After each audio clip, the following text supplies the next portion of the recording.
Item 1 of this meeting of Healthier Communities and Over People's Overview and Scrutiny Panel is apologies for absence. Do we have any apologies? Chair, we have apologies from Councillor Mary Curtin, from co-opted member Celine Sheikh and co-opted member Diane Griffin. Good. Any more? You're very welcome, as always. Item 2 is declarations of pecuniary interest. Are there any declarations? Item 3 is the minutes of the previous meeting. Are they agreed? Agreed. Item 4 is improving access to psychological therapies and primary mental health care service developments 2019-20. And we have John Atherton who's going to present and answer your questions. John, the floor is yours. Thank you, Chair. So I'm John Atherton, Lecturer of Commissioning for Merton with CCGs, and the commissioning of IAP services is one part of the mental health services that the CCG commissions for patients in Merton. There's a presentation that I'll run through and then happy to answer any questions you might have. By way of context, IAP services, some of you may know, but go back about 12 years. 2008, IAP services were created, and boroughs across London over a few years, beginning LTU in North East London, but then continuing over the rest of London, developed these services. Merton has a well-developed IAP service, and one that is continuing to improve under its current provider. The service provides a whole range of evidence-based psychological support for a range of conditions, predominantly mild to moderate anxiety and depression.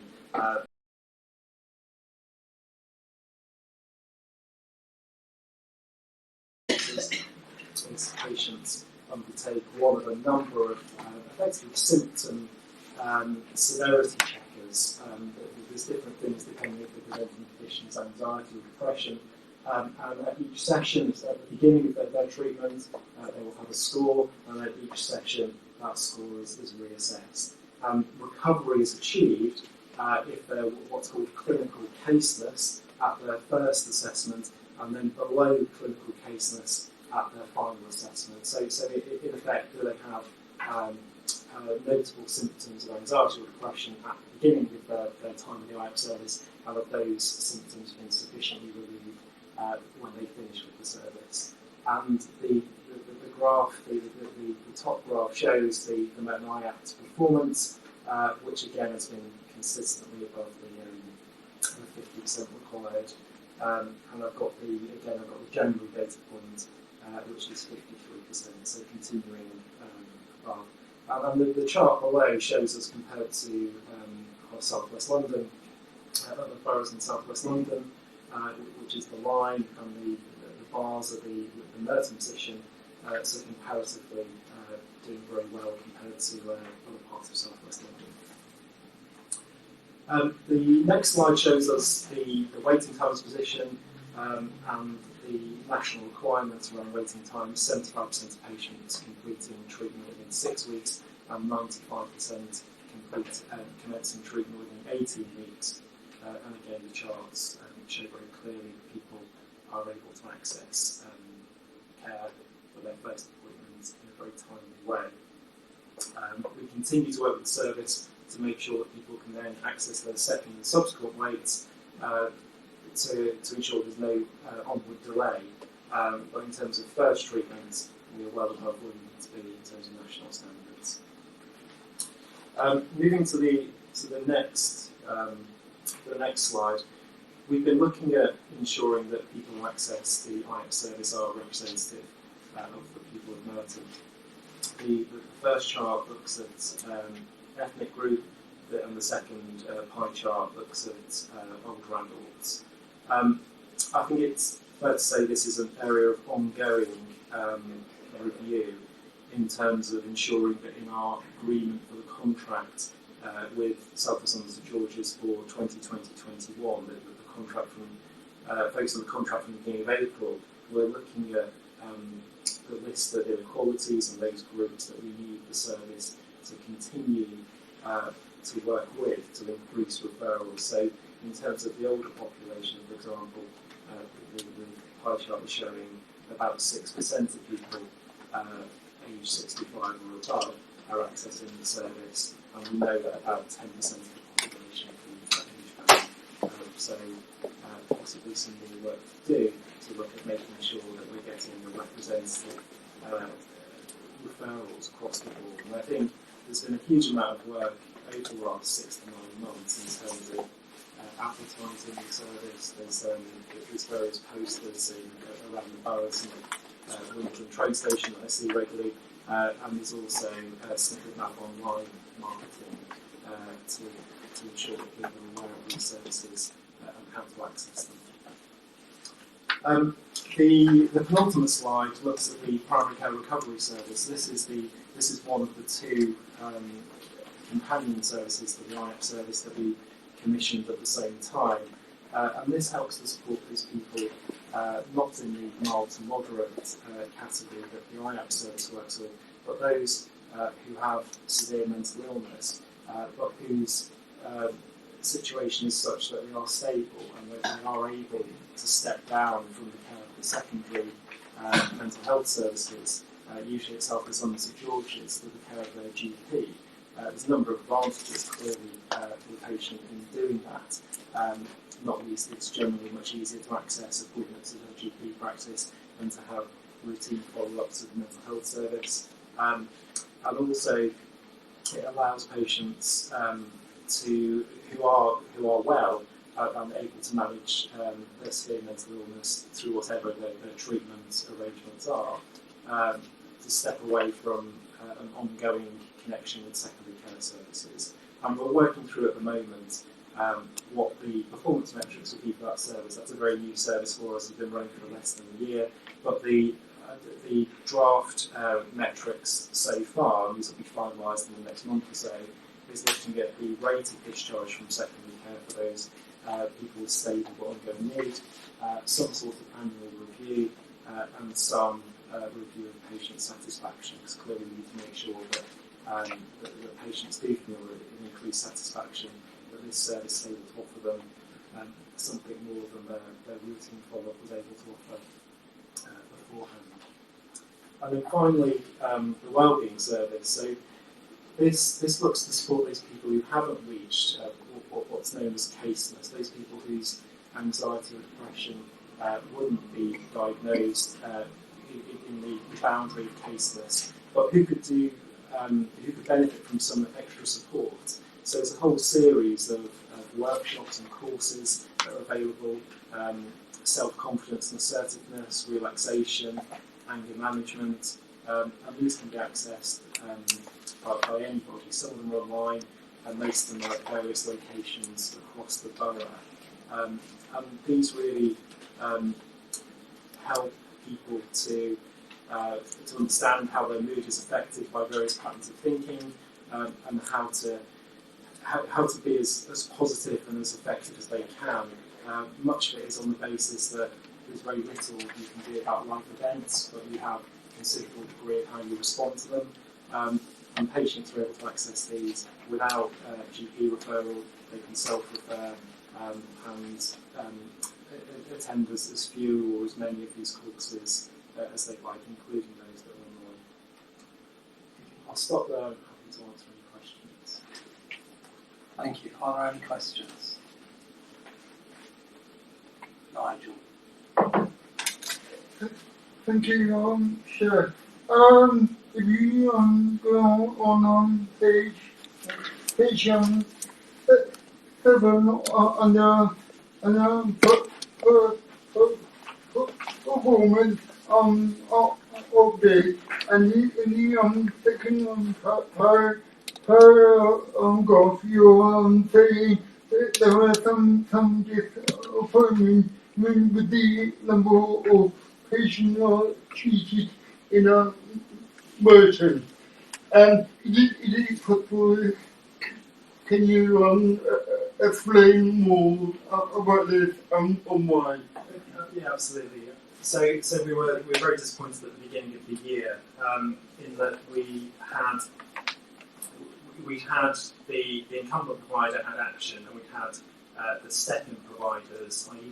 Big White Wall, supporting that action, over the latter part of the financial year. So at the beginning of April, we moved over to the new provider, and we were hoping that we would achieve the target we needed to achieve from April onwards. But for various reasons, because of the rate of referrals and some workforce challenges, it meant that it took a few months into this financial year, into 2019-20, for us to hit the access target. But having hit the access target in August, we have now sustained that going forward, including January, which you don't have in your chart, but we have the data. Thank you. You've mentioned that the improvement to access to further treatment for VA&E people with VA&E backgrounds isn't great, and more work is required. What exactly will you be doing next? What are your next steps?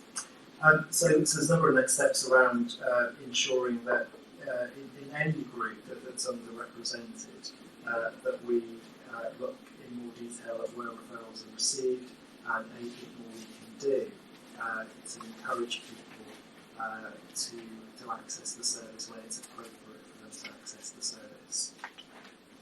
We know also, it's in the slide, but we know that ethnicity is recorded in 75% of cases, therefore 25% of the patients accessing the service have no ethnicity recorded. So again, as a data quality measure, we're looking to get that up to at least 95%, so we've got full coverage, because clearly we've got, at the moment, we're blind to a quarter of the patients, and we're working with the provider to make sure that there's no exceptions around recording some minimum data points, including ethnicity.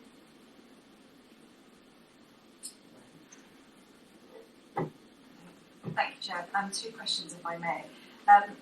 Are there any people who present seeking mental health support who wouldn't meet essentially the threshold for the wellbeing service?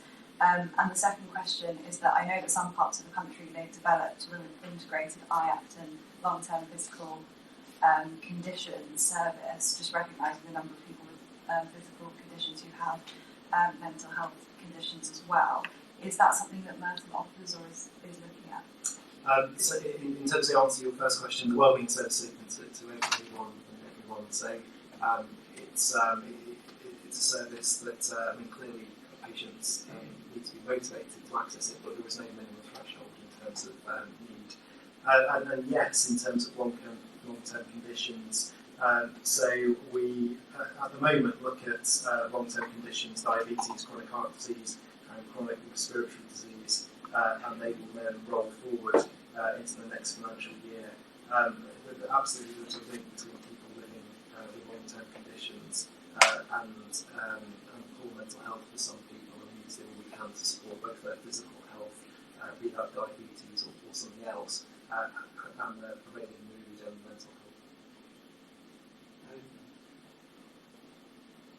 health. Thank you. The link to the last two questions on the 68% of white patients, which and therefore 32%, notwithstanding the only recording ethnicity in 75% of cases.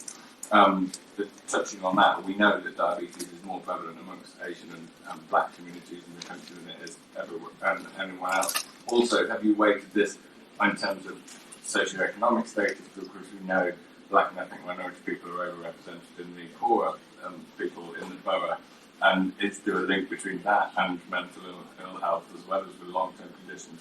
So should we expect black and minority ethnic people accessing the service to be higher than their representation in the population as a whole, as a matter of course anyway? Is that something we should expect anyway? And what are you doing to continue to monitor that?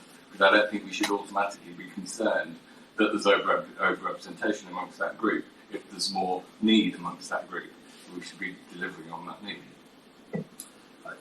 I think going forward, we obviously work closely with public health colleagues, local authority, to ensure that any service we offer is accessed in a way that looks after need across the borough. So with mental health commissioners as part of the CCG, and as part of our final agreements in terms of the contract for April onwards, I'm happy to take away the broader sentiment to your question to ensure that we are looking at this closely.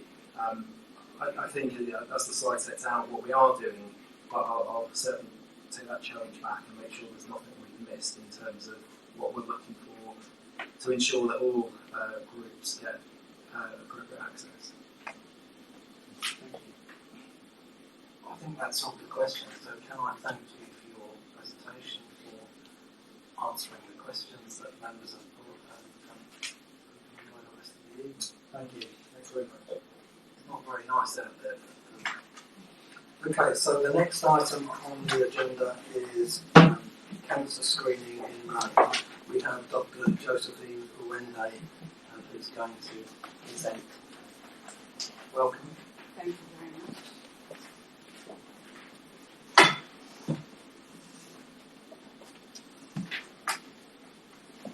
Good evening, everyone. Good evening, everyone.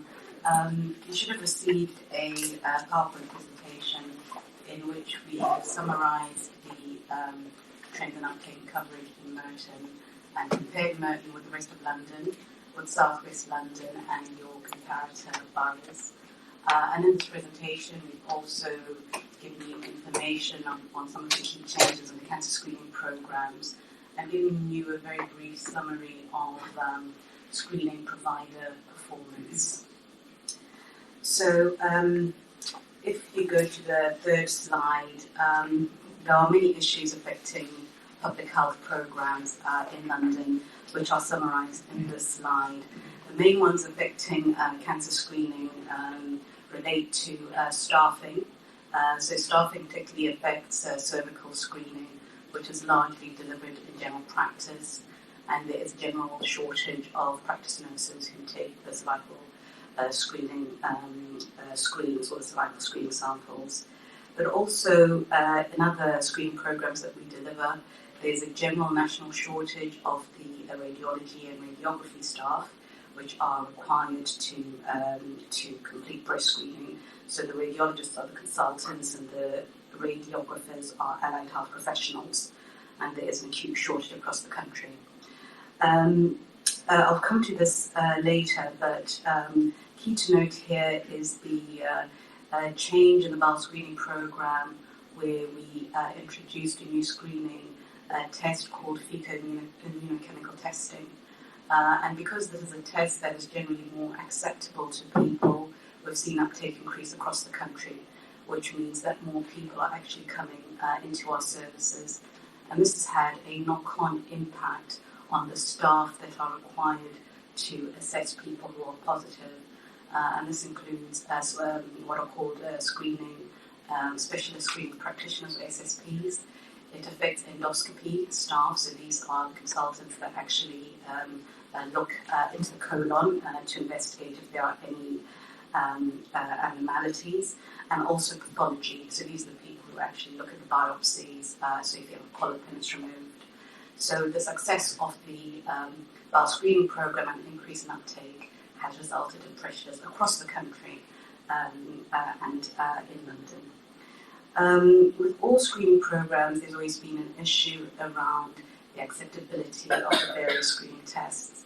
So in cancer screening, we offer cervical, bowel, and breast screening, and they all have various issues with acceptability. But with bowel screening, there's the issue of people not wanting to sample their own fecal matter, but also things like breast screening, they can be embarrassed. With cervical screening, there's an issue of embarrassment and fear of the screening test itself, and also some of these procedures, particularly with cervical and breast screening, women do find them uncomfortable. So London generally has the lowest uptake and coverage of cancer screening in the country, and this is largely because we have an ethnically diverse population, and ethnicity has a correlation with deprivation, which means that people tend to participate less in our public health programs. But also the high population turnover is probably the most significant issue in the London boroughs in particular. And there are certain groups that are less likely to participate in screening, so people with learning disabilities, younger people in general, which is very important for cervical screening, where we start inviting them in their mid-20s. And for all three programs, people who are invited for screening for the first time are less likely to attend than people who have previously participated or been previously invited. So the next few slides show the trends, particularly in the coverage of the three programs. And they pretty much show a similar picture, whereby you can see that the coverage of all three programs tend to be higher in the outer London boroughs, which tend to be less ethnically diverse, more affluent, and less mobile, so you have less population churn. And in terms of Merton as a borough, in general, the coverage of all three programs in Merton tends to be lower than the South West London average, than the STP average. And in comparison with your comparative boroughs, generally Redbridge and Sutton have higher coverage than Merton, and again, it's because they're more affluent, less ethnically diverse. And in terms of the trends in breast screening, the coverage in Merton has been declining, and I've presented data here for the 12 months to May 19. The coverage in Merton has been declining, and similarly with cervical screening, we've had declines in coverage across the country for about 5 to 6 years. We had a slight increase at the beginning of 2019 because of the large cervical cancer campaign, which resulted in a small increase in coverage across the country. The data that I've shown for bowel screening coverage shows that coverage for bowel screening is increasing. And the data that I've shown, as I've said before, is to May 19. And as I mentioned, we introduced a new test called FIT in June 19. And the more recent data shows that uptake has increased across the country and in Merton by about 7%. So we're really achieving significant improvements in participation of bowel cancer screening in Merton and so forth. Now, the slide that I'd like to draw your attention to is the slide titled Gap Analysis. And this shows you the additional numbers of screens that need to be completed within the borough to achieve the minimum targets.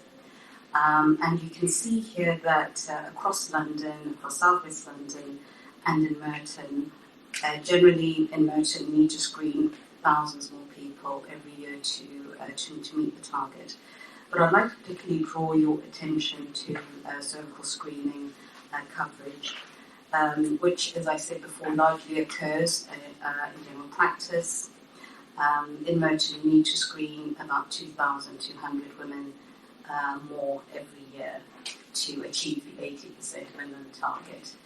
And while the figure may seem very high, across each practice, this actually may be deliverable.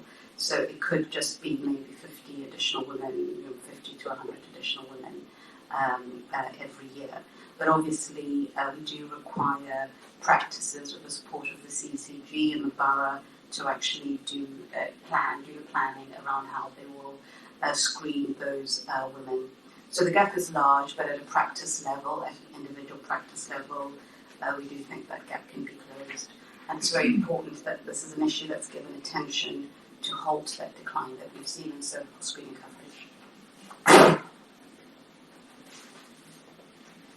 So across London, we've formed a cervical cancer screening improvement board in partnership with CCGs, the Association of Directors of Public Health, charities, academias, alliances and STPs to agree a joint strategy. Okay, am I back on? Okay. To agree a plan on how we're going to improve uptake and coverage. And what is informing our strategy is the evidence base, which I have summarized here. So we do know what works to improve cancer screening uptake, and things like GP endorsement of the letter or getting a text from the GP saying, Joe, participate, remember to take part in cervical screening. That's a low-cost intervention that's highly effective, but also things like text reminders, personalised reminders, so rather than just a generic reminder, a letter or a text that names me. These are called personalised reminders, are very effective. So all the work that we're doing as a joint improvement board is informed by the evidence base. Our strategy is also informed by a national review that was completed on behalf of the Department of Health, PhD in NHS England, by Professor Sir Mike Richards on adult screening programs. And he's made specific recommendations on how we can improve uptake and coverage in cancer screening programs. And again, he reiterates the point that everything that we do needs to be evidence-based, and he highlights text reminders, greater use of social media, and so forth. The aims of the board and the objectives of the board are summarised in the slide titled Joint London Cancer Screening Improvement Board. And in the next slide, it summarises our framework for working in partnership, trying to delineate, I don't know the word, but to separate who does what. We as NHS England are focusing on interventions that need to be done once across the region, that can be commissioned through providers where we need to use our contractual levers with providers. And our partners, including alliances and STPs, we're looking to them to innovate, to identify the local need and to address local needs. So the stuff that needs to be done locally should be done by alliances, STPs and CCGs. So our priorities, the priorities that we've identified for the next 3 years are around improving access to screening, targeted work to improve uptake in key groups that don't participate, addressing the behavioural barriers to non-participation. So a lot of the reasons why people don't attend, in addition to access, is because they forget or because they don't understand the benefits of the programme, they don't understand or they don't know about screening. So we want to address those behavioural barriers, but also we think it's very important to work with and through general practice.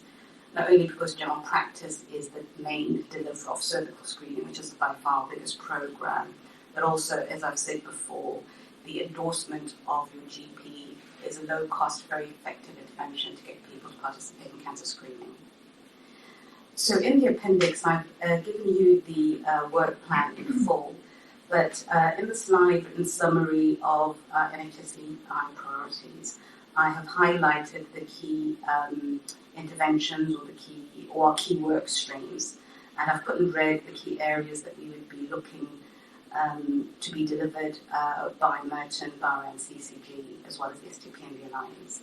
So first of all, in terms of improving access, NHS England is investing quite a lot of money to ensure that our breast screening providers offer breast screening appointment out of hours. So obviously before 9 o'clock, after 5 o'clock, and during weekends.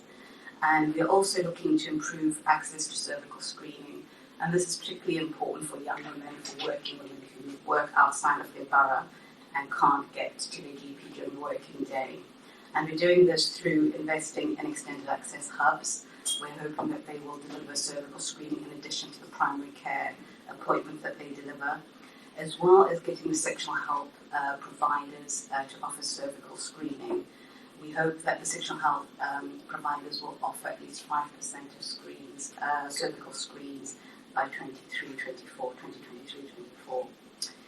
And in terms of reducing inequalities, we as NHS England will be working to improve cancer screening in prisons, offering services to cervical screening to victims of sexual violence, improving bowel cancer screening in people with learning disabilities, and not just improving uptake of bowel screening in people with learning disabilities, but all cancer screening programs. We'd like to improve the uptake in people with learning disabilities. So the personalised reminders that I talked about, what we as NHS England have started to do and plan to do is to send GP-endorsed text reminders to all people who are invited to the screening programmes. again, this is a low-cost, very effective intervention which we hope to implement in all programs across London. But personalised reminders can also be in the form of a phone call or a letter, and that is best done at a local level. So we would hope that the Borough and the CCG would be able to offer personalised reminders, but particularly to people who haven't responded to their appointment, so to non-responders. So NHS England will send reminders to all invitees, whereas we're asking for local intervention for non-responders in particular. We also will be investing in a large social marketing campaign in the coming financial year, which is currently in design. And we're doing various bits and pieces with primary care. The most important one that we're planning is to do a verification of the addresses of all women aged 25 to 49. So one of the issues that result of population mobility is the addresses of women on GP registers is not correct. And we use these GP registers to identify who's due for screening and to send invitations. So if the address on the GP register is not correct, obviously people will not get the invitation. But also it affects the accuracy of our denominators and the accuracy of our coverage data. And particularly for this micro-screening program where we are screening women in their 20s and their 30s who are highly mobile and they don't always keep their GP informed of their new addresses. So we hope to verify in the coming year the postal addresses of 2.4 million women aged between 25 and 49 across London, and this will be a local incentive scheme that will be inviting practices to participate in. We are also piloting with various primary care networks across London various interventions to see what PCNs can do to improve uptake, particularly breast and cervical. And if any of the committee members would like to know more detail, I'm happy to send the details of those pilots after the meeting. We're also investing in research, and we have planned various equity audits.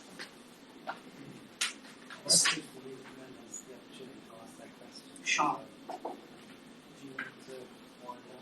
Of course, yes, happy to. So the proposed support that we would be looking from the Borough and the CCG is summarised in the slide, proposed Merton uptake improvement priorities. The most important one, I would say, is the focus on cervical screening, seeing how, as a borough, we can actually screen these additional 2,200 women next year. And we'd like the Merton to do some targeted work with people with learning disabilities, ethnic minority groups, and first-time invitees that have the lowest uptake of all the screening cohorts. And as I've said again, sending personalised reminders to non-responders and the further work to support primary care. So I'll stop there. There's further information that you can peruse at your leisure in the presentation. Any questions?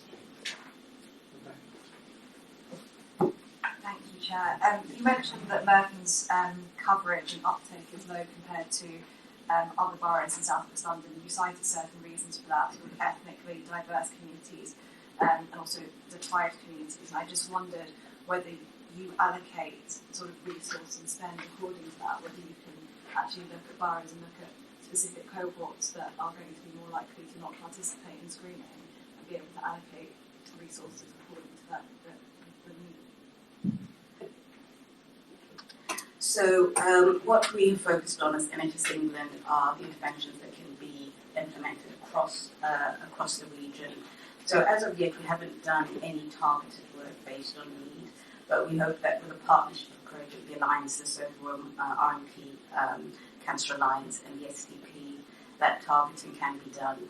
I think last week or 2 weeks ago, I did attend the cancer screening planning meeting with the South West London SDP, and they should be coming with some proposals on how to target specific groups across South West London and Merton. So is it expected that at a South West London level, the spend would have to be looked at in terms of different boroughs and where the need is? So it would be decided at that level where that money goes. Yes, it should be decided at an STP level, but I can't say what the plans would be because I think they're still in the planning, still in the formation. Similarly with the Cancer Alliance. Thank you. I agree about the screening program. But if you're going to do through social media company, and there'll be some people out there may not like it or may did it, and they find out how are you going to use this as the company. So our social marketing campaign is still in the design, but we have agreed some basic principles in that we obviously need to identify the various groups that have low uptake and have appropriate messages for those groups, and these messages need to be conveyed by the appropriate voice and use appropriate channels. So to give you an example, for Black African women who are less likely to participate in breast screening, there would be a channel, maybe it would be Facebook, that people would use, and that campaign would be people who appeal to Black African women and so on. Whereas maybe for Southeast Asian middle-aged women who do not participate in cervical screening, it might be the imams or other community leaders within the Muslim community, and maybe our messages would be delivered through mosques and so forth. So the channel and the voice and the message will be tailored based on the various groups. Thank you.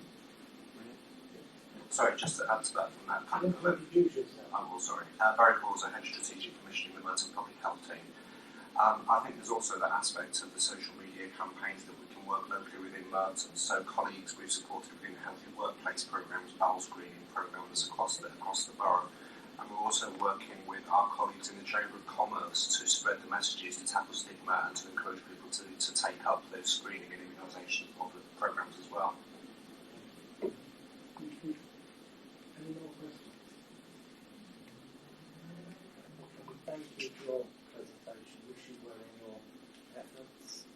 They're very important activities that you undertake on our behalf. Thank you for coming along this evening. Thank you. Okay, item 6, the adult immunisations programme in Morden.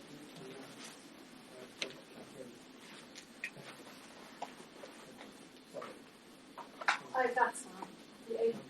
It's Heffernan. Oh, Heffernan. Gosh, I was going to make a joke and it came out wrong.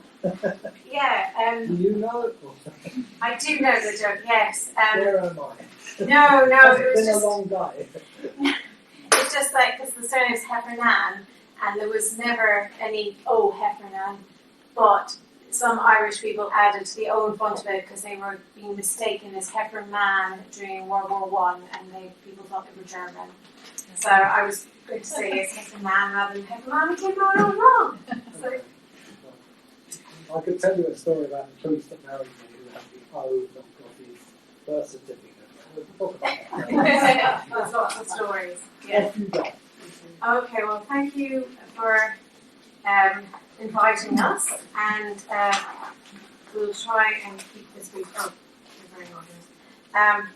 Okay, so I'm going to assume that you have read the report on adult immunisations, and it wasn't that long ago that we were here actually speaking to you. So we'll just do a quick summary of the paper and then open to questions. So this flu season that's just passed has been relatively mild. The circulation of flu, there was no more than what was expected. There was no new strain that suddenly appeared. We did start off on a wrong foot this flu season. I know the data isn't in here, but I just thought I might share with you some some comments because I think you're going to ask about it. Our over 65s did improve this year considerably, and that's across the country, and that's in London. Because the data you have here is showing that over 65s dropped because of confusion around the introduction of the new vaccine for the over 65s. This year there was much more of a choice. They had a choice of 2 vaccines for over 65s, and uptake was much better this year. Where we had some problems was those uptake was lower than the previous flu season for 2 to 3 year-olds and also for clinical at-risk groups. And that was because what always happens in this game of cards that we play, a vaccine was late, was delayed, and straight away, like that, clinics get cancelled, and it's very, very difficult to pick up the momentum again. And we saw that with our age 2 and 3 year-olds.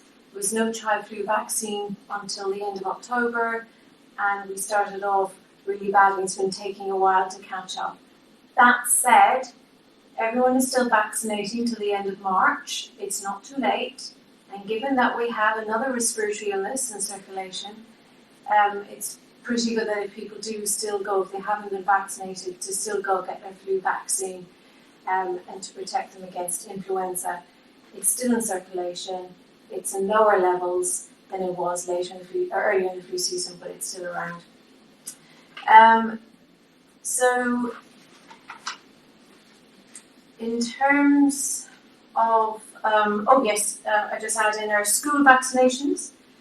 Did well last year. They did better this year, which shows us that, particularly for the 4-year-olds, because the uptake between 3-year-olds and 4-year-olds doubles across London, which illustrates to us that it's not the parents that have an issue, that it's the access to the GP appointments for 2 and 3-year-olds.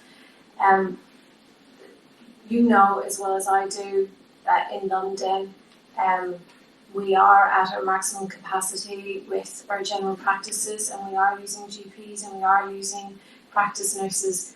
There is a big piece of work that's going on to try and grow that workforce. You will be aware of the new GP contract, the money that's going to be invested.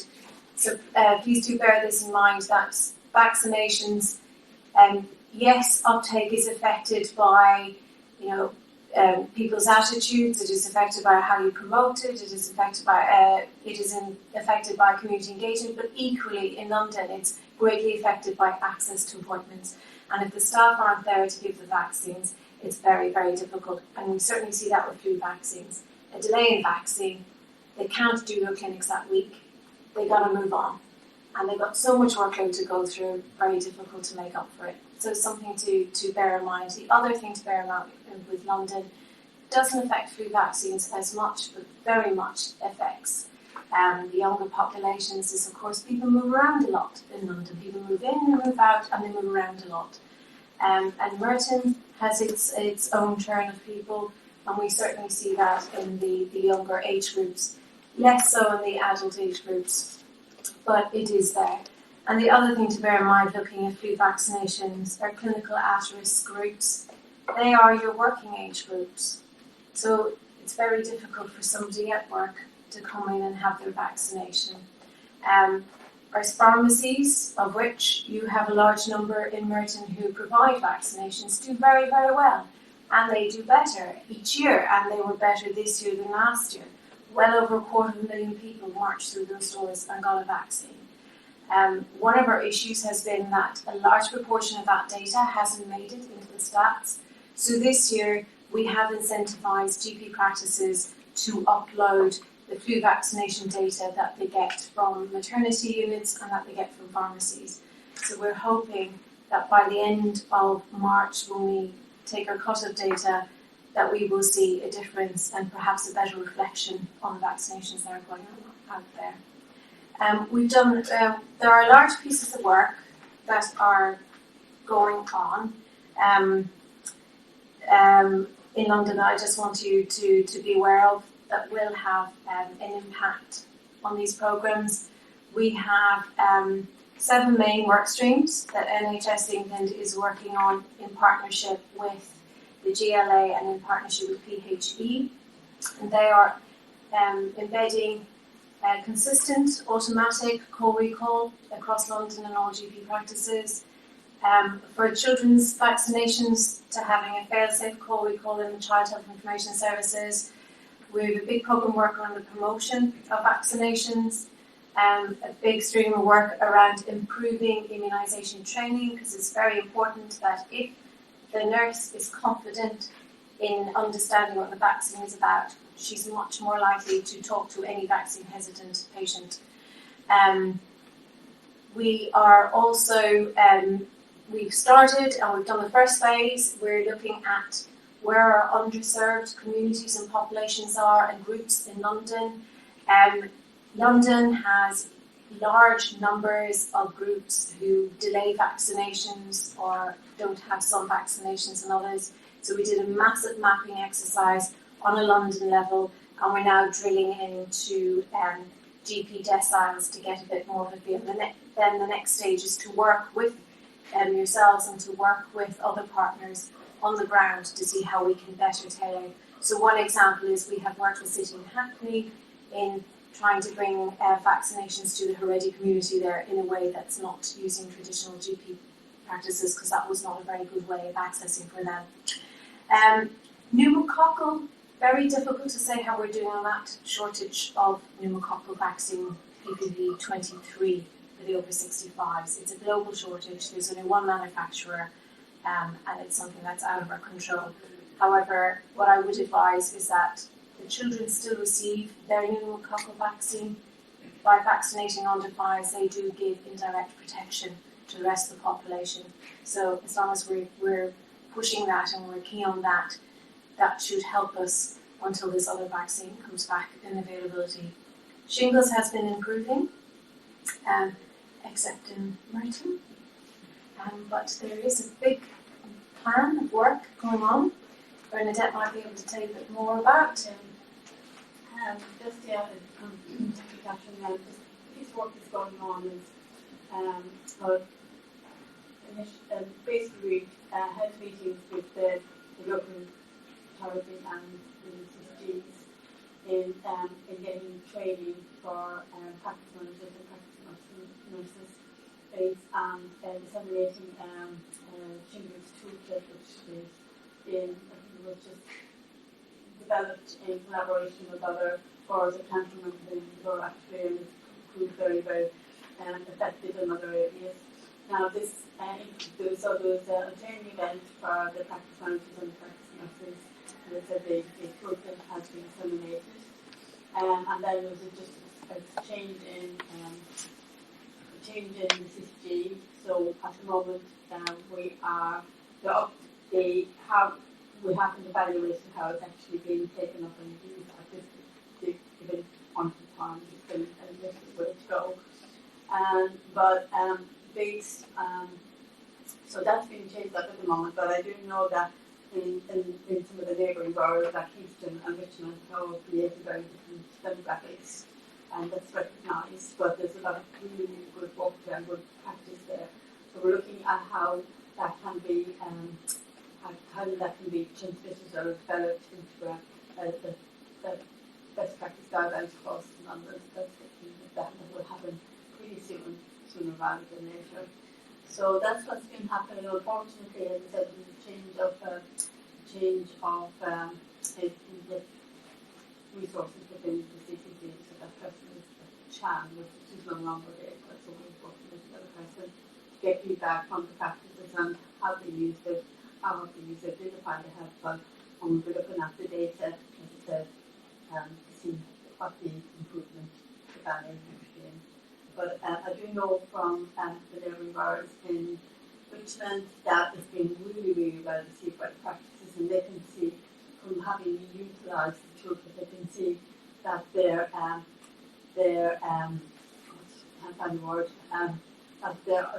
are callings, the more people have been called in for vaccination, and that on the other hand, that those 70, 78-year-olds understand it a bit more and acknowledge or realise the importance of it.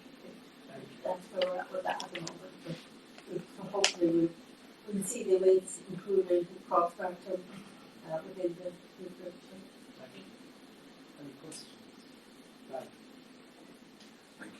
On the last 3 years' figures for influenza vaccination rates that are on page 52 of this report, we can see excellent and really impressive increases in school-age children and healthcare workers.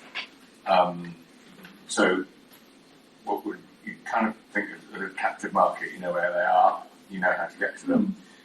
The other groups, preschool-age children, pregnant women, and the rest of the general population, we've seen sort of either no increase or a very slight increase or decline in the rates over the last 3 years of those. Does this mean you're obviously doing well where you've got that sort of captive population within schools and within healthcare providers, and we need to put more effort into getting the general population to turn up to the GP appointments or go to their pharmacists? And is that something you're looking at for the next few years to try and address why you've had excellent increases in some areas and it's basically flatlining in the other areas? Well, there's different approaches. So for the schools, we directly commission them. So we tell the providers what we want, we give them their targets, they achieve it, we pay them. General practice, we don't directly commission. So we are very, very dependent on patients either remembering to have their vaccinations or the patients being called in. And if patients aren't reminded and aren't called in, they don't come in. There is a multiple of factors, but given you picked out those, the way they're provided does definitely impact. The healthcare workers, tremendous amount of work has gone on in the last few years. And recently we did a big study using Delphi methods with leads and asked them to put into play, tell us what it is that works that improves rates. We turned it into the 7 steps to success. We used it this flu season, we've evaluated, it has improved again. So yes, there is something to be said about the people we directly commission. Pharmacy we directly commission, they too do really, really well. Hopefully going forward with the new GP contract, with the different ways of working there, working with PCNs. One of the things that will happen this year is that within the primary care networks, for over 65 flu vaccination, pharmacies and general practices have to work together and share the incentives. So that's one step forward. Yes, and also too, as I mentioned earlier, general practice there's a shortage of staff. They have 101 other things to do. That if you've only got a nurse who's there, half the week working part-time, and she's doing everything as well as vaccinations, of course your rates aren't going to be as good. So there's major pieces of work. But what I would love in the future is patient choice, and that you could walk into a pharmacy, or you could walk into your local walk-in centre. You could even go shopping in the supermarket and be vaccinated. That's the way I would love it to go. If I see that happen, I don't know, but I think we do need to make it a lot more accessible and easier for people. Definitely. Over time, mentioning about the work that goes on with individual practices, but ensuring that they all getting the vaccine, because from some of the data we're getting back in from our suppliers that practices will only kind of order kind of a minimal amount, then they go to the pharmacy or they go elsewhere. So we just kind of work very closely with PCG to ensure that the practices have enough of the vaccine in the first instance, rather than just giving it a chance. Yeah. Any other questions? Well, thank you for that. Very much you for spending the time presenting information and answering the questions.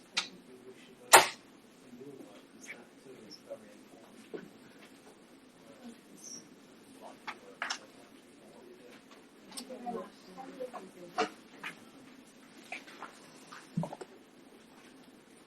So item 7 is Merton.TV primary care strategy, and I think our colleagues will return. Who's going to lead on this?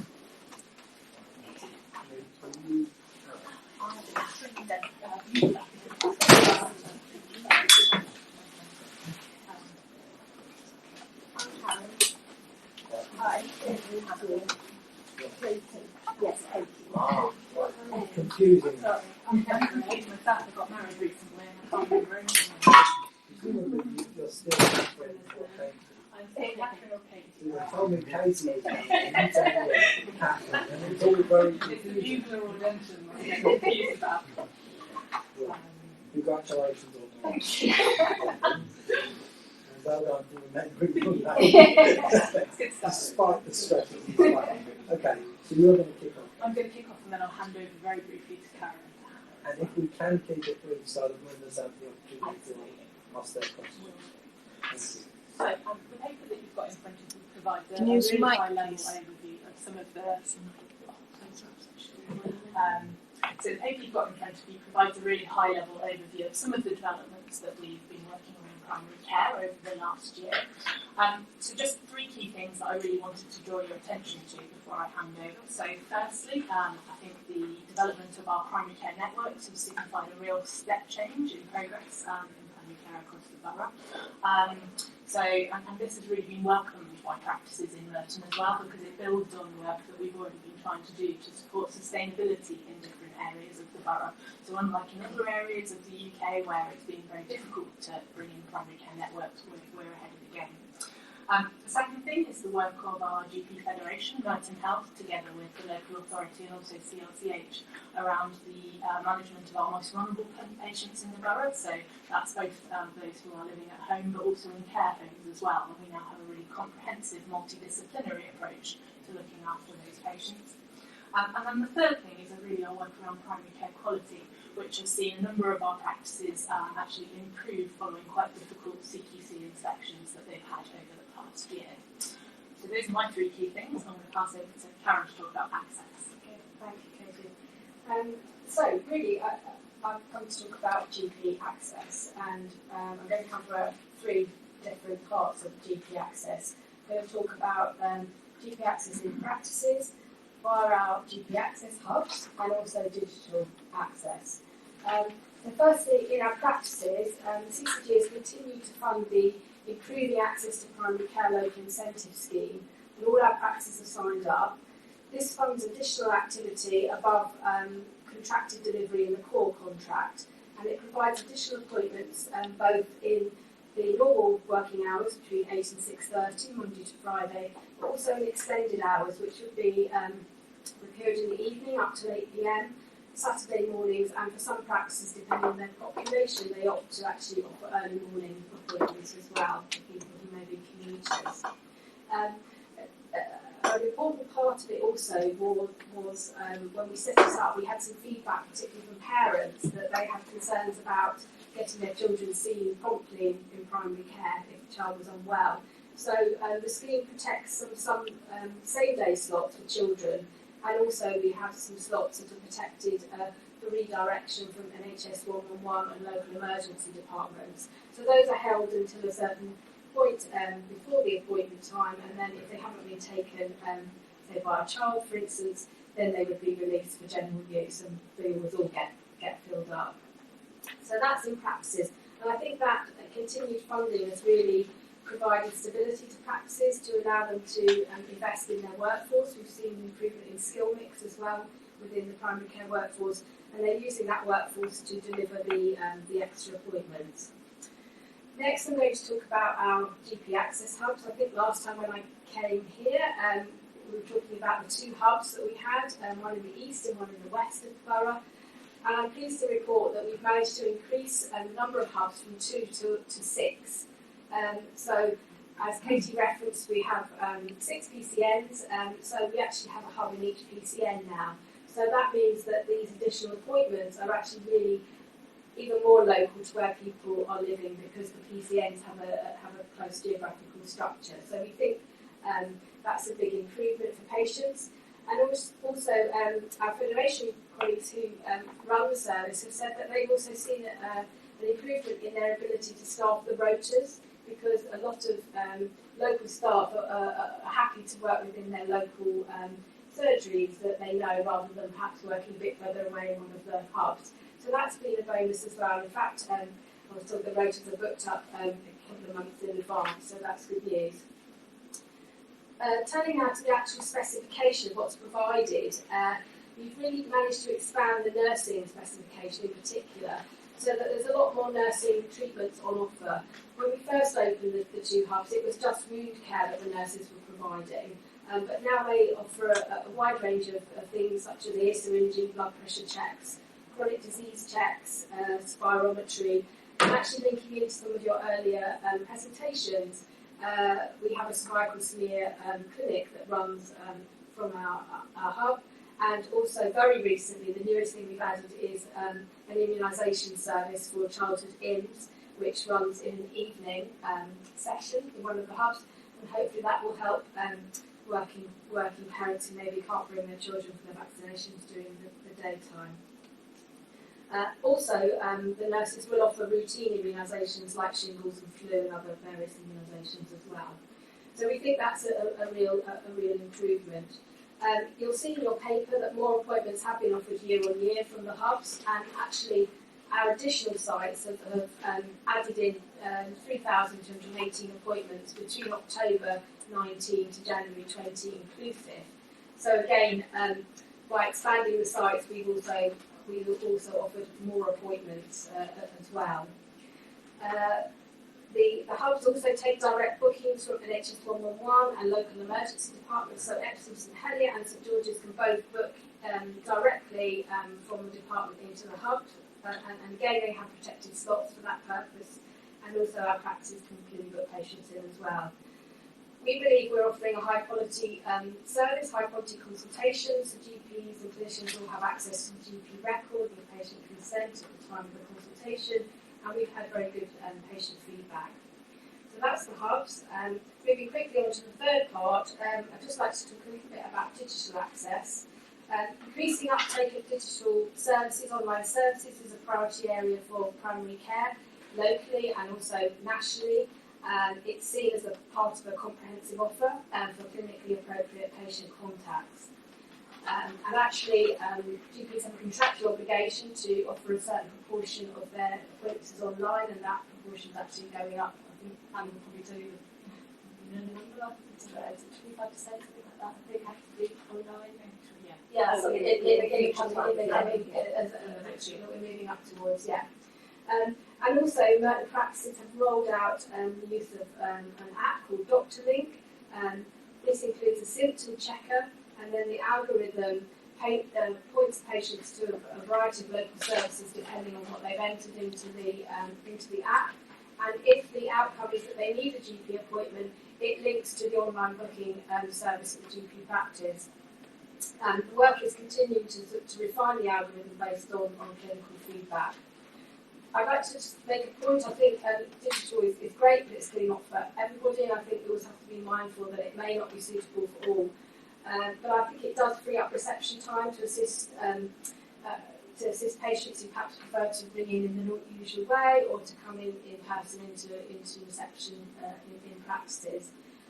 So I think it's part of a comprehensive offer, and certainly our practices are embracing it quite enthusiastically. The final thing that we're moving towards, piloting the option of video consultations, which again will link to the Dr. Link app possibly, and also at some point maybe able to offer video consultations hopefully from the hub as well. That's a quick whiz through. Over to Hannah. Thank you.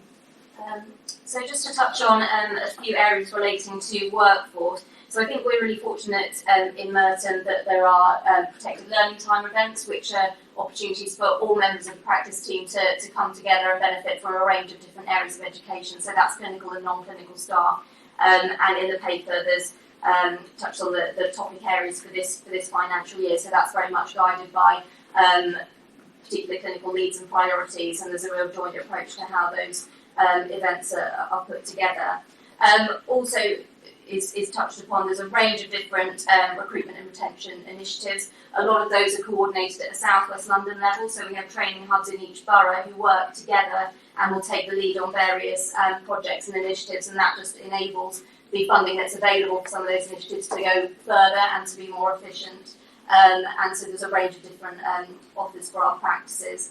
And also positive, we've seen developments in terms of the national GP contract, and I think there's a real national recognition that obviously GP recruitment retention, there are challenges. So there's a number of different new areas and initiatives which should help our general practices across the country and also in Merton. So it's how we can maximise the impact from those. Interesting locally, Katie's touched on primary care networks, and having, I think, a real priority will be looking at a diverse workforce within primary care. So there'll be additional new and different roles within our practices. So how we really support those new members of the primary care team, and how we upskill how those members of the team become embedded within primary care, and that's a real priority. So as part of some of our PCNs, when they're thinking about their development plans, they're already thinking about how workforce can develop within their PCNs, what schemes and initiatives that might look like. So whether that be particular having time released for mentoring and support at an individual practice and PCN level for those new staff, developing new ways of working with those members of the team. So that's a real priority for practices. And there are some quite helpful tools and techniques that are available. So in terms of workforce planning, so practices can start to think about, well, actually has particular tasks and areas of work traditionally always been assigned to a certain member of the clinical team. Is that necessary? Could we be looking at a different skill mix and how different staff can work together to fulfil all the requirements that are needed in primary care? So there have been discussions within primary care networks and with our training hub as well locally around how we can benefit from some of those tools that are becoming available. So those were just a few things I wanted to touch on in terms of workforce. Thank you all. Are there any questions?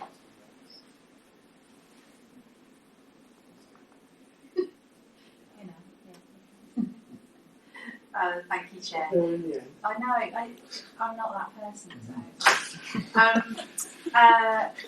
So I actually was here previously when you guys were here, and one of the things that I'm hearing is this is all fantastic, but the workforce, the people who do the job, are still struggling because there's a lot of, it sounds to me, less staff, more workload. And that's what I've been concerned about before. I mean, are you still monitoring that? Are you still talking to the GPs? Are you still making sure that they're getting the right balance, that their mental health is being looked into this as well? Because that's one of my main concerns. And as a patient, when I still haven't actually seen that progress myself. I haven't seen all the digital access coming across in all the surgeries.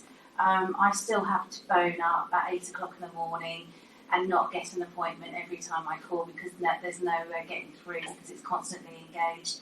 And those are the real stories that patients tend to find. So how are we going to get those wonderful things that you're saying are happening and those messages out?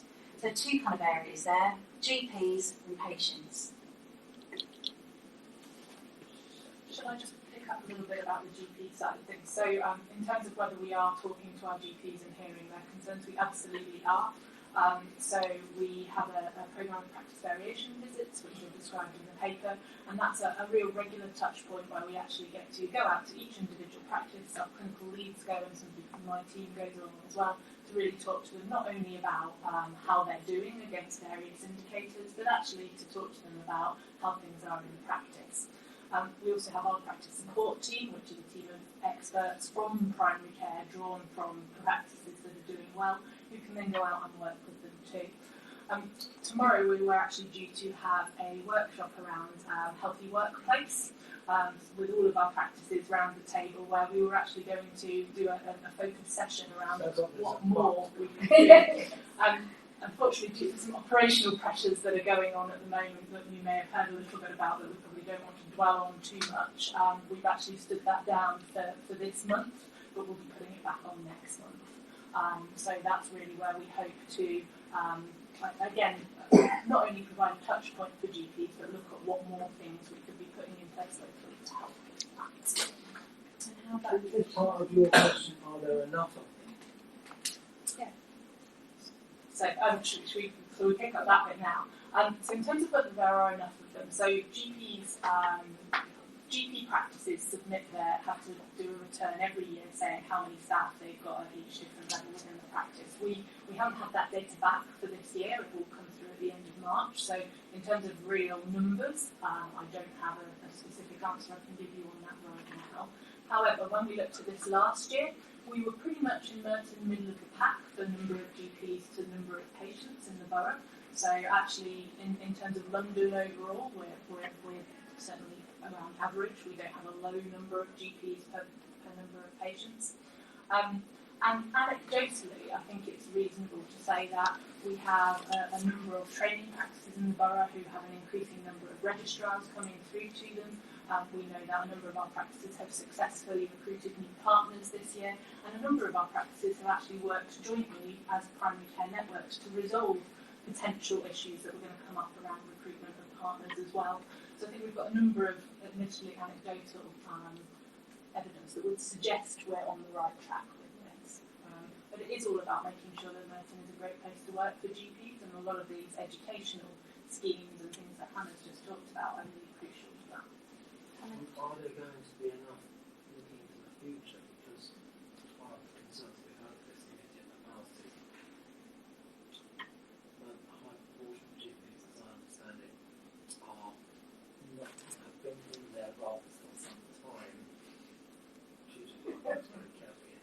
And therefore, the question is, we've had problems in the past where GPs have decided to retire, and that's created a hole and a gap. Are you addressing that? Are you planning for it? Are you making sure that the whole thing's up before over? I would say, I think nationally there's definitely been an expansion in the number of training places for doctors generally. So there's new medical schools at Oakland. There's a lot more medical students in training. So hopefully, I think the key thing is that we will have more doctors at some point, but clearly that there's going to be a lag period. And what I think we have to work on in primary care is to make sure that doing the job of a GP is an attractive job, so that a lot of those newly qualified doctors ultimately want to be GPs, and also to retain the registrars who we train in Merton so that they want to actually stay in Merton and then join practices and work in those practices. And I think that links in with a lot of things that Anna and Katie have said about making Merton an attractive and supportive place to work. And actually, I think doctors do value the education and training opportunities and the support that you get from going to large events, because it can be quite an insular situation if you're only confined within your own practice. So I think actually the links that we've made between the practices, we are seeing benefits from that. And another thing I think as a GP partner, my experience in the past would have been that it's the unplanned absences that can cause a critical situation, particularly if it's unplanned sick leave, that sort of thing. And our GP Federation have been very successful in setting up a local locum bank. So whereas before practice might have had to use agencies, doctors perhaps coming from out of the area, and if you don't know our local systems, we've actually got quite a good locum bank that work within the hubs, but also are available for working in our local practices. So I think we have been working hard over the last couple of years to try and do everything we can to attract people in and retain the people that we've got. So I think when we talked last time, the reflection was probably that we had a bit more of a reactive approach to managing some of those potential challenges than we do now. I think in the last year we've got a much better grip on exactly which partnerships in the borough might be the ones facing those challenges, and absolutely we've got a number of really proactive schemes in place, not just with those specific partnerships to understand what their succession plans might be, but also to bring more generally the GP population up in the borough as far as that's possible. Any more questions? Pauline? It's not actually a question, but I have to say that if I ring up and ask for an appointment, you have to say, I'd like an emergency appointment, whether it's an emergency or not, but they will slot you in.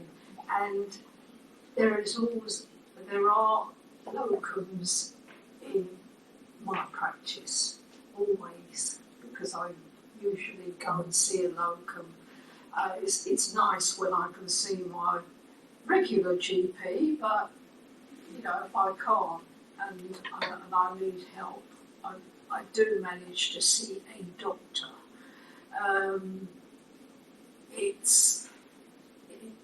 I don't know if he has a different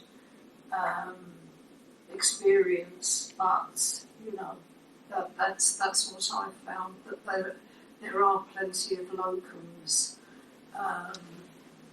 out there that. So generally, you seem to be satisfied.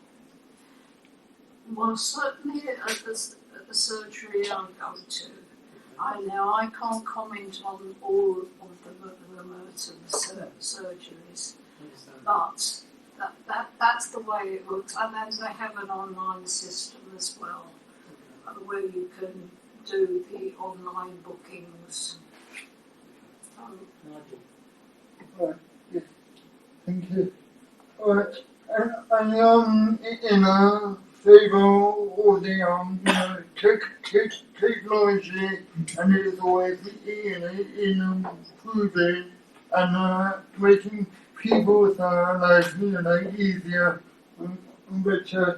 And I was encouraged to hear about the Dr. Luke.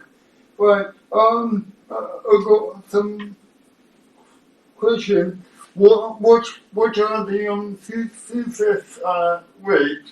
Because in our time, if someone gets in touch with the GP and say what symptoms they got,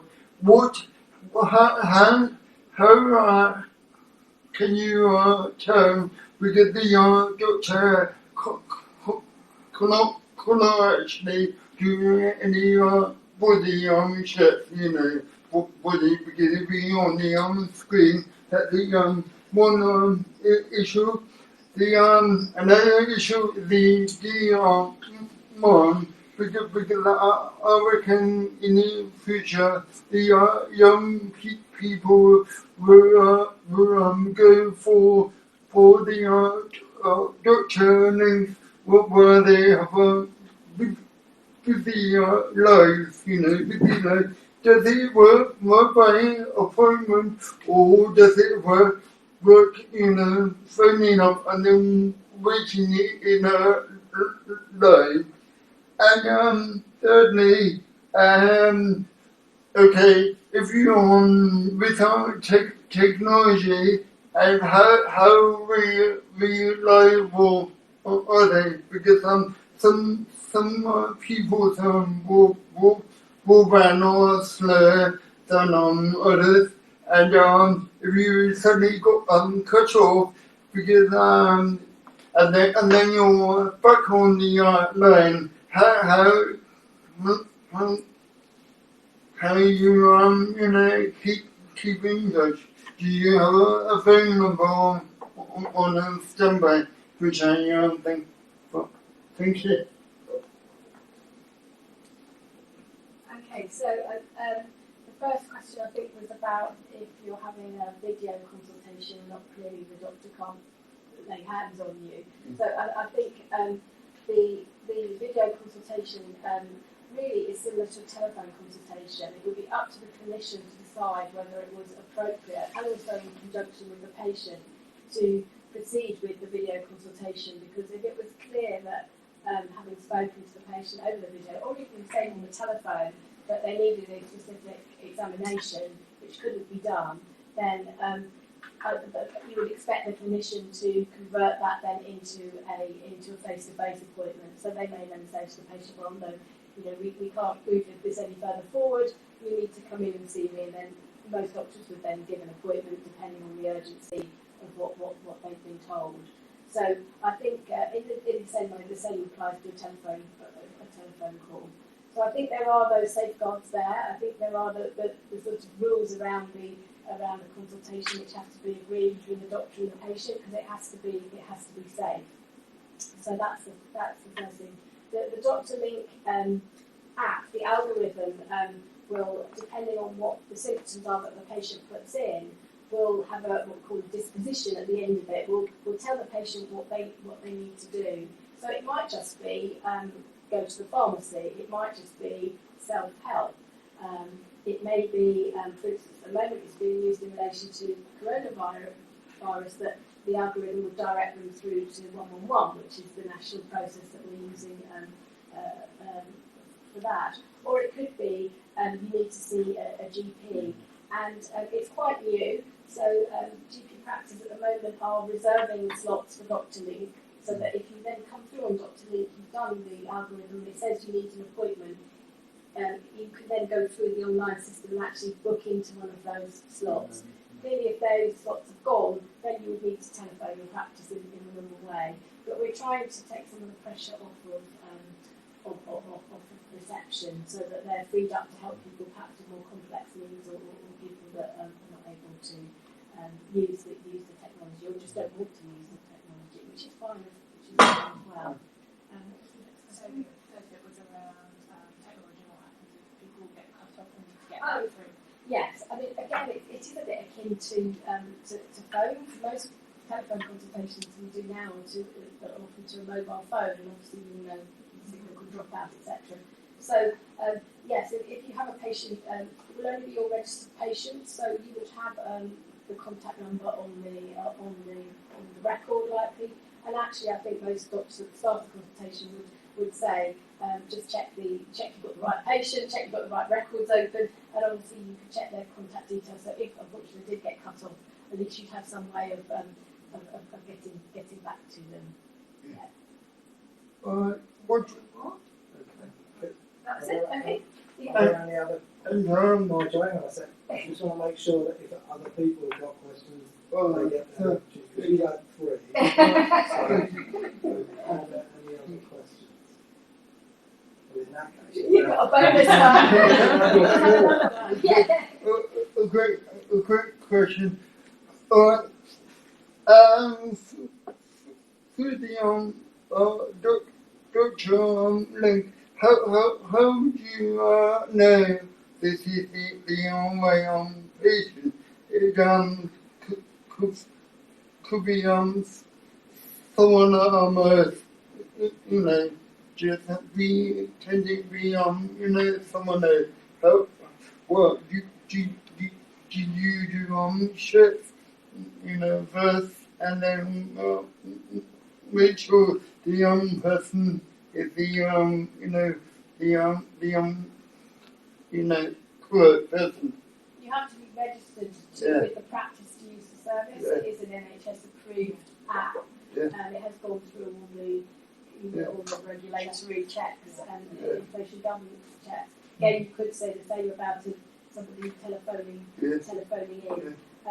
So yes, I mean, I think there's many checks and balances that possible have been put in place. Yeah, and also I did mention earlier that because the patient will have inputted data into the app, the GP will be able to see the answers to the questions.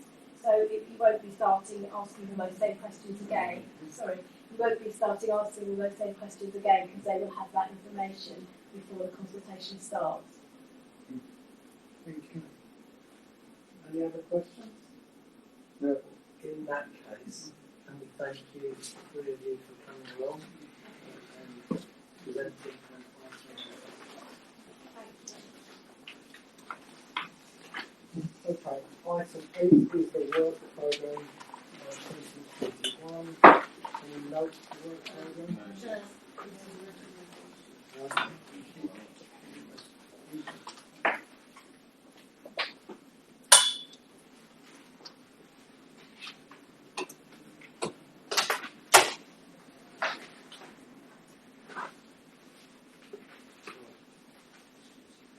So we have to review the work programme, identify what worked well, what worked less well, and what the panel would like to do differently next year. The panel suggests items for inclusion. The panel advises on agenda items for its meeting on the 22nd of June. Okay. What worked well?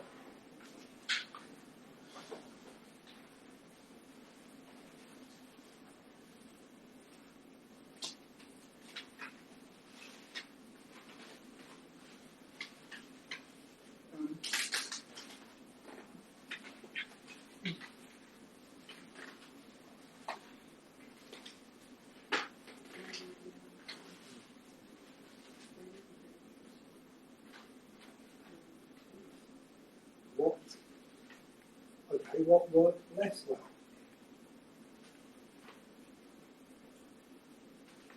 Yeah. I didn't attend the last scrutiny meeting, but I prepared some of the reports on substance misuse, and I believe you had videos in advance to set with some case studies. Did you find that helpful? Because clearly I wasn't in the room when they were played. Did that help contextualise and bring to life substance misuse services for you that you wouldn't have got from a traditional paper? Or not? Real people telling real stories always helps to aid you in understanding of what it is that we're doing.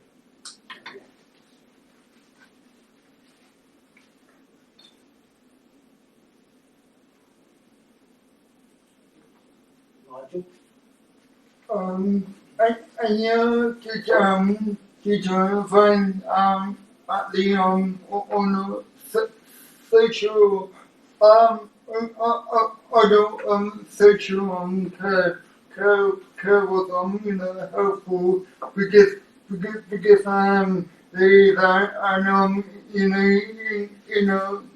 critical people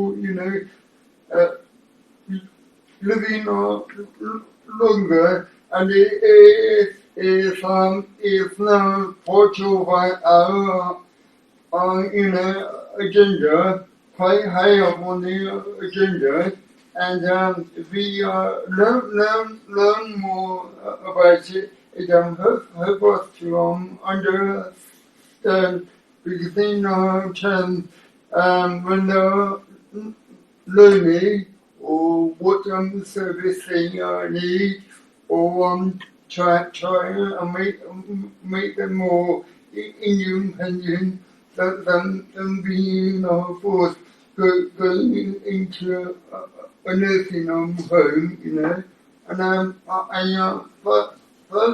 find this hopeful, and I reckon we should build on this. Thank you. So that's an item that you would like to add into future agenda.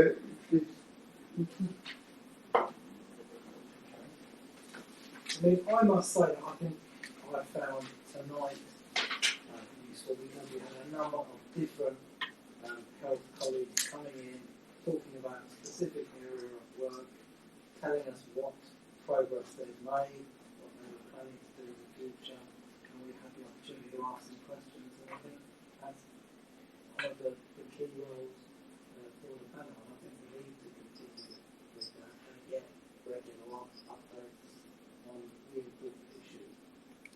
So, I was just going to suggest, Jeff, in terms of the meeting on the 22nd of June, the new CCG comes into force from the 1st of April, the new South West London CCG, and the new Borough Committee will be enforced by then as well.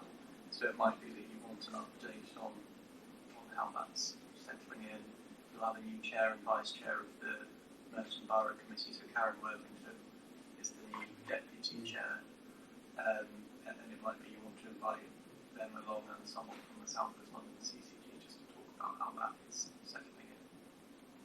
do members like that suggestion? Right, so we can have that. Rebecca. Just in terms of items for next year, I think it would be useful to have sort of an update on progress towards becoming an ICS.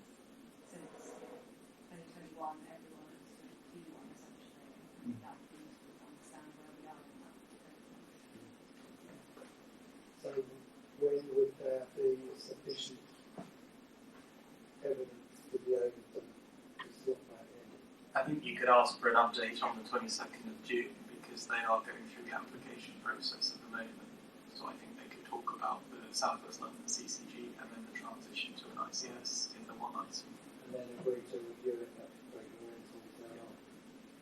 Okay, thank you. Any other suggestions?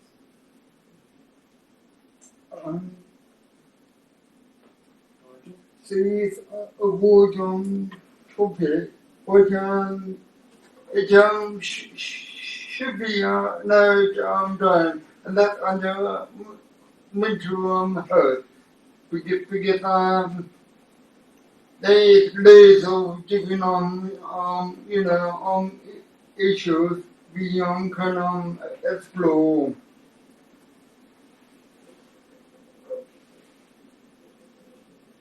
You know. Yeah. Any more?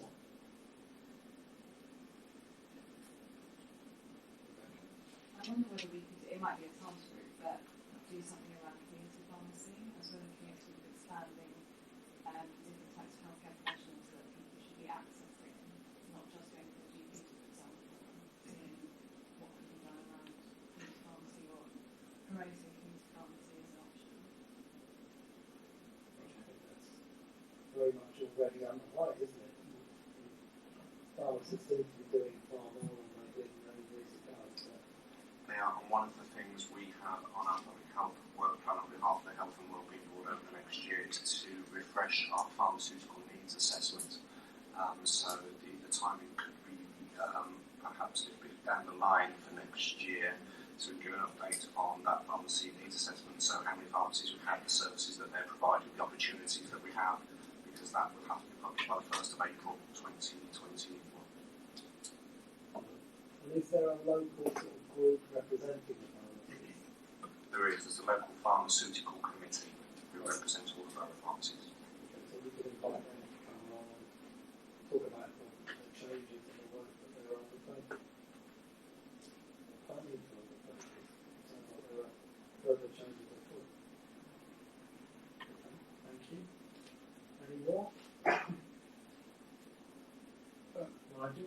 Final one, just a random, probably not the case what I was thinking earlier. As we are now working on quality with the young what's going around is there assessment really to link with patient and the knock-on effects to its work.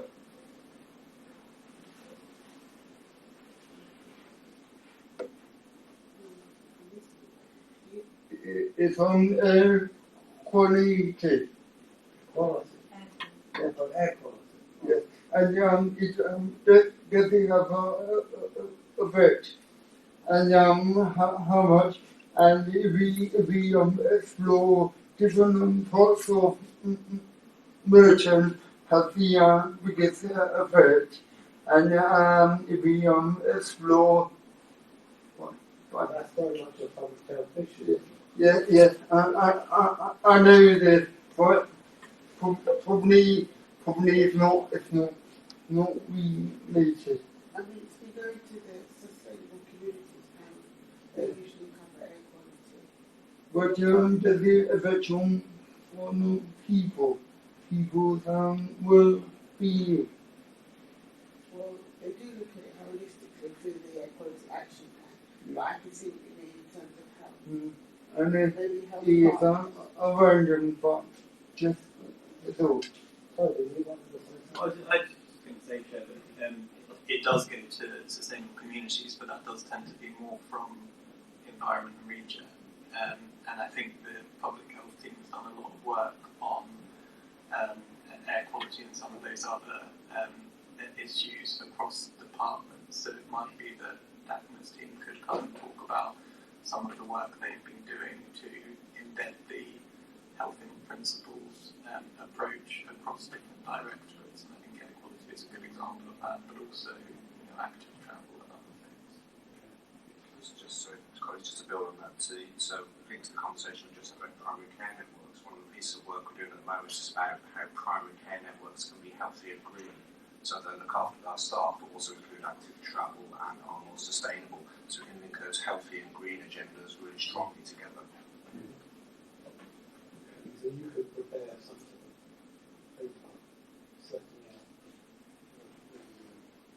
the issues as they affect public health, rather than focusing on the environment. I think we should talk to the other committees to make sure that they are comfortable that we're looking at on the side of the perspective. Okay. Shall we leave it at that?